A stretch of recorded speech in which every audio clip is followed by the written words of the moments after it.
Hello there, welcome back to the Ogre, the old Git Reacts Reviews and Off Times Reminiscences. Today we're doing Ilat Mahru, and why not? And yet again, just one of those things I've come across that tickled me. So, when I was young, the riff was king. Because when I'm saying young, I mean teenage, and probably perhaps early 20s. You really do sort of want to be able to shout along to something, or have that hook. And while that remains true to this day, it is to a much lesser extent. So when I listen to music such as this, which doesn't really have riffs in the rock and roll sense, if you like, it is a nice change. Well, it's a nice change. It's probably the norm for me now, but riff-based music for me is a nice change compared to what I normally listen to, if that makes sense. But anyway, enough bollocks. Let's just crack on with To Yearn, To Suffer.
So we're back into that sort of black metal, which sounds like it's recorded in a cavern somewhere. Plenty of echo around the sound, and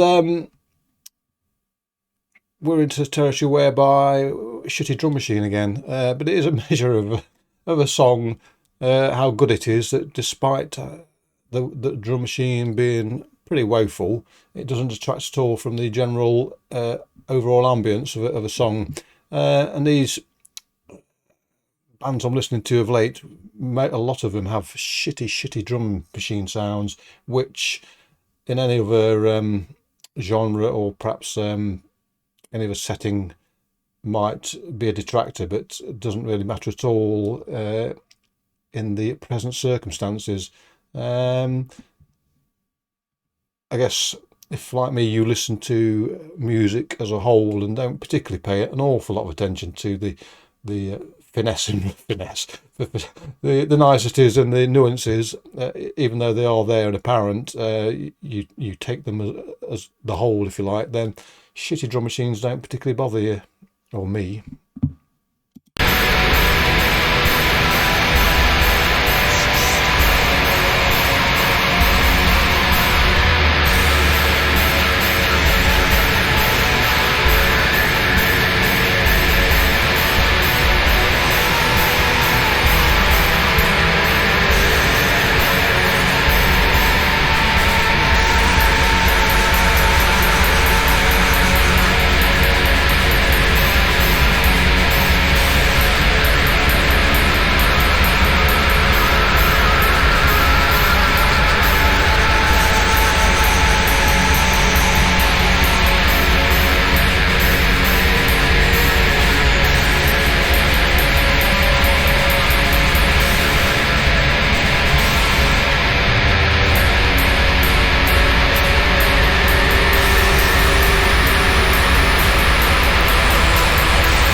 This sort of music reminds me if you went to a one of these bazaars or markets, where you know you're haggling over goods, and you go to a trader that sells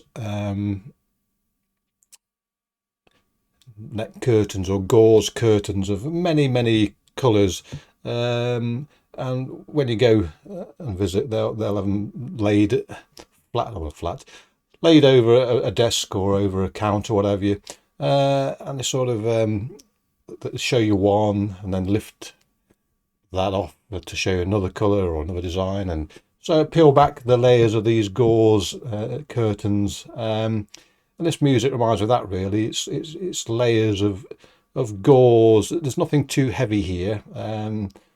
It's not shifting colours, but it's layered colours to give you the. And again, it's not bright or stark contrast, but it does give you that sort of interplay of colour, but subtle interplay. As I say, there's nothing too stark, nothing that takes you particularly by surprise, other than perhaps the delight of the overall sound. But it is that sort of that palette which shifts slightly, but it just depends which curtain you peel back, or how many any one time, or place back on again. Yeah.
So on this, excuse me, on a cough.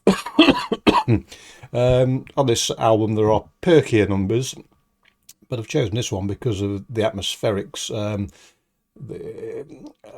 Again, if you're in drift away mode rather than dancing mode or fighting mode, then sometimes it's those more atmospheric numbers that don't rely on a rollicking chorus or thunderous drums or whatever you. And part of that atmosphere here is the vocals, which is probably my favourite way of using vocals, which is they're just another instrument. They're another texture or layer to a sound.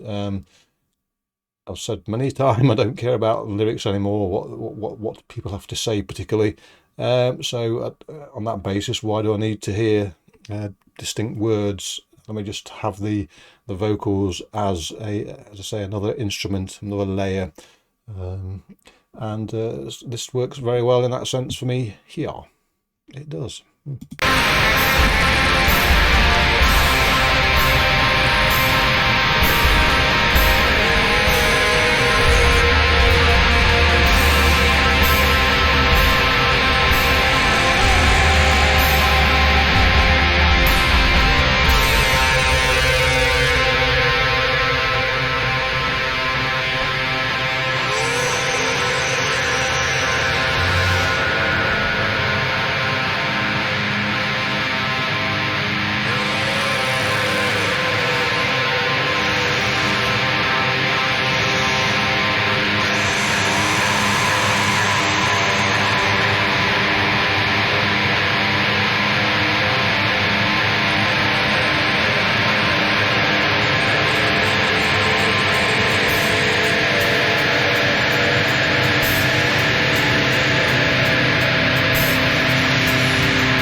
find myself smiling here somewhat in when I was back in the day when I was young, and you sort of go anywhere where they're going to allow you in for a pint. There was a social club near where I live that let anybody in, regardless of age, really. And at a fragile age, you could get absolutely blasted on the beers.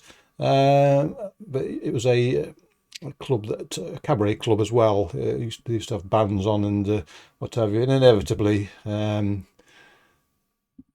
as most of these bands were in fear of life and limb by the end of the night, you tend to get people that would play out of desperation. And it's the thing that tickles me here is the cymbal work. Just reminds me of the drummers at the end of the evening in these clubs where they would be doing that sort of as if there's a countdown for the rest of the band to run like fuck and get away before the bottles started flying and the pint pots. So just when you get to my age, these memories come back out of nowhere, and that's just a particular sort of thing that I'm reminded of by that particular drum or cymbal motif. And it is very sort of club band structured, and perhaps not what you'd immediately sort of expect to have on a more out there music like this, maybe.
So what I've found with this track is that, excuse me, there was a gradual building of emphasis as the track goes along, and albeit at this moment it's perhaps having a rejig to, I can't remember if it sort of it doesn't barrel along to the end, but it may increase the emphasis. It's a little while since I've listened to this properly, but nonetheless, the point I'm making is this is who doesn't love the ramping of emphasis as a song goes along, and it seems to be happening here. I'm just intrigued now, if my memory serves me well, as to whether it goes right to the very end. I think it does, in which case we're all in for a little treat for the last minute or so, aren't we? Yeah.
So there you go. And yes, it did sort of increase in intensity towards the end, not by any seismic measure, but certainly enough to sort of